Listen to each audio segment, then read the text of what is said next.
avec votre esprit. Évangile de Jésus-Christ selon saint Matthieu. Gloire à toi, Seigneur. En ce temps-là, Jésus disait : « Malheureux êtes-vous, scribes et pharisiens hypocrites, parce que vous payez la dîme sur la menthe, le fenouil et le cumin, mais vous avez négligé ce qui est le plus important dans la loi, la justice, la miséricorde et la fidélité. Voilà ce qu'il fallait pratiquer, sans négliger le reste. Guides aveugles, vous filtrez le moucheron et vous avalez le chameau. Malheureux êtes-vous, scribes et pharisiens hypocrites, parce que vous purifiez l'extérieur de la coupe et de l'assiette, mais l'intérieur est rempli de cupidité et d'intempérance. Pharisiens aveugles, purifie d'abord l'intérieur de la coupe, afin que l'extérieur aussi devienne pur. Acclamons la parole de Dieu. Louange à toi, Seigneur Jésus.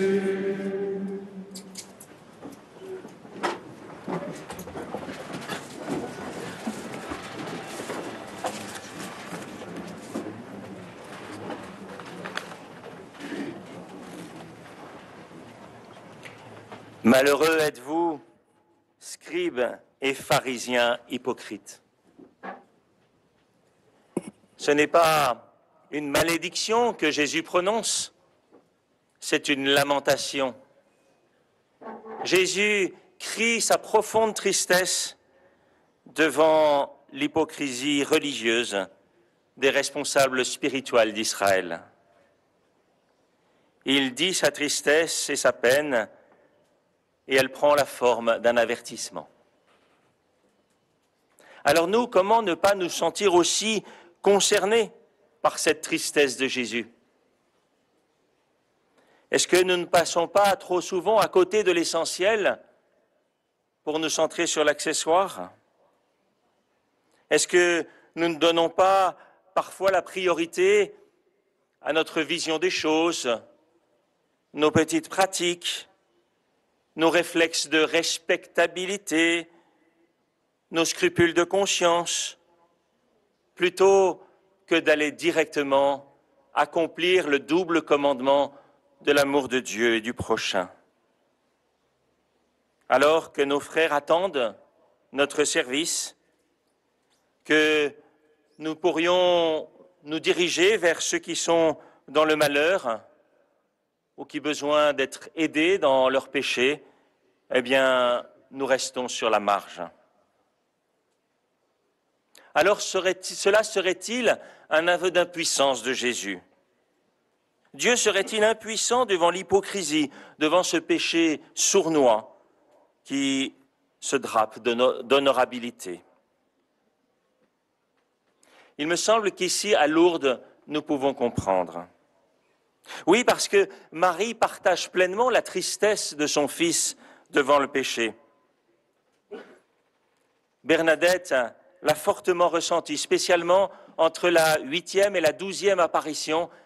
Elle a perçu cette profonde tristesse de Marie.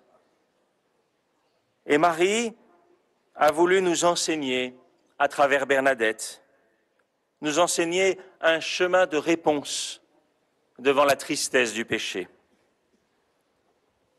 Alors souvenons-nous que Bernadette, au moment des apparitions, elle n'a pas encore fait sa première communion, elle n'est pas encore confirmée, mais elle est baptisée. Et par son baptême, configuré au Christ, elle est prophète. Marie va s'appuyer sur Bernadette, sur sa grâce, la grâce de son baptême, pour lui demander de poser des actes de prophète, d'agir comme un prophète. Aussi, comme les prophètes de l'Ancien Testament, eh bien Bernadette, pendant ces quelques apparitions, va poser des gestes qui vont sembler incongrus, incompréhensibles. On dira d'elle, mais elle est devenue folle. Mais voilà, ces gestes ne viennent pas d'elle, elle les accomplit dans la foi et l'obéissance. Ainsi, elle se traîne par terre, sur ses genoux.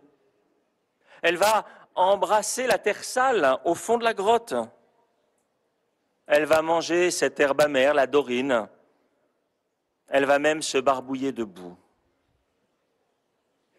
Alors, regardons ces gestes de Bernadette et essayons de comprendre que Dieu nous parle à travers elle. Si Bernadette s'est abaissée pour embrasser le sol, c'est pour nous dire que Dieu s'est approché de nous. Et pas simplement de ce qu'il y a de meilleur en nous, il s'est approché de la boue de nos péchés. Il nous désigne la saleté, la tristesse de ce péché, l'amertume à travers cette herbe. Le Christ est venu au milieu des pécheurs. Et là, il a ouvert un chemin de miséricorde. Mais ce chemin, il ne se le demande pas seulement aux pécheurs de le parcourir, mais aussi à tous ceux qui sont les membres de son corps. Oui, ce chemin, il passe par la prière des petits, des humbles croyants, la prière de toute l'Église. Voilà pourquoi il est demandé à Bernadette de prier. Bernadette, comme Thérèse de l'Enfant Jésus, comme tant d'autres saints, a prié pour les pécheurs. Pénitence, pénitence, priez Dieu pour les pécheurs, lui a demandé Marie. Alors Bernadette nous transmet ce message que pour Dieu, il n'y a pas de péché qui résiste à sa miséricorde. Que la prière des saints, les actes de pénitence et de réconciliation de l'Église peuvent vaincre toutes les formes de péché, même celles qui produisent l'endurcissement. Oui, au fond de cette grotte, avec ses doigts dans la boue, Bernadette a creusé. Elle a creusé dans la foi, en la parole qui lui était dite. Elle n'aperçut d'abord qu'un peu de boue, puis un peu d'eau sale, et puis à force de creuser, eh bien, a jailli une source vive. Au fond de la boue de notre péché peut jaillir la source vive de l'amour et de la miséricorde du Seigneur. Et cette source vive-là, elle peut laver tous les péchés.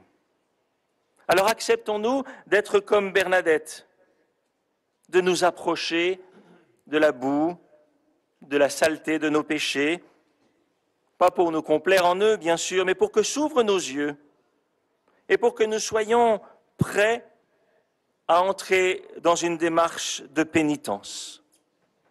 Qu'est-ce que c'est que la pénitence ? Eh bien, c'est un chemin pour apprendre à se convertir, pour apprendre à vraiment demander pardon, à changer notre regard sur nous-mêmes, sur notre vie, changer notre regard sur notre prochain, sur l'Église, sur le monde. Alors oui, le chemin est ouvert pour tous. Oui, malheureux les hypocrites, ceux qui s'enferment dans leur aveuglement et qui ne veulent pas prendre ce chemin. Mais bienheureux les humbles pécheurs qui acceptent de s'abaisser jusqu'au sol pour se relever convertis. Alors approchons-nous de Jésus, approchons-nous de sa miséricorde. Il est la source vive, la source du pardon qui lave, qui relève et qui transforme les cœurs dans l'amour.